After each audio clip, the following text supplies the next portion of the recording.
তীর্থ বারবার, গঙ্গাসাগর একবার। মকর সংক্রান্তি উপলক্ষে গঙ্গাসাগরে স্নান লক্ষ লক্ষ পুণ্যার্থীর। সাগর তীরে মানুষের ঢল, যেন ভারতের ক্ষুদ্র সংস্করণ।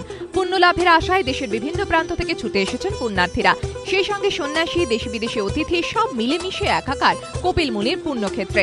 মকর সংক্রান্তির পুণ্যতিথি উপলক্ষে মঙ্গলবার ভোর রাত থেকেই গঙ্গাসাগরে পুণ্য স্নান অগণিত ভক্তের। বেলা যত গড়িয়েছে পাল্লা দিয়ে বেড়েছে ভিড়।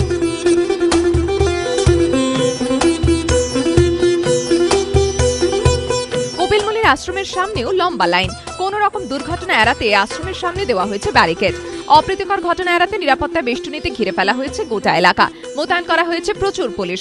সাদা পোশাকে নজরদারির পাশাপাশি চলছে সিসিটিভির নজরদারি। সেই সঙ্গে নিরাপত্তা নিশ্চিত করতে তৎপর উপকূলরক্ষী বাহিনী ও বায়ুসেনাও। পুণ্যার্থী ও পর্যটকদের যাতে কোনো অসুবিধা না হয় তার জন্য প্রশাসনিক তৎপরতা তুঙ্গে। রবিবার থেকে গঙ্গাসাগরে হাজির রাজ্যের দুই মন্ত্রী সুব্রত মুখোপাধ্যায় ও মনীশ গুপ্ত। জয়দেব হালদারের রিপোর্ট, এবিপি আনন্দ, গঙ্গাসাগর।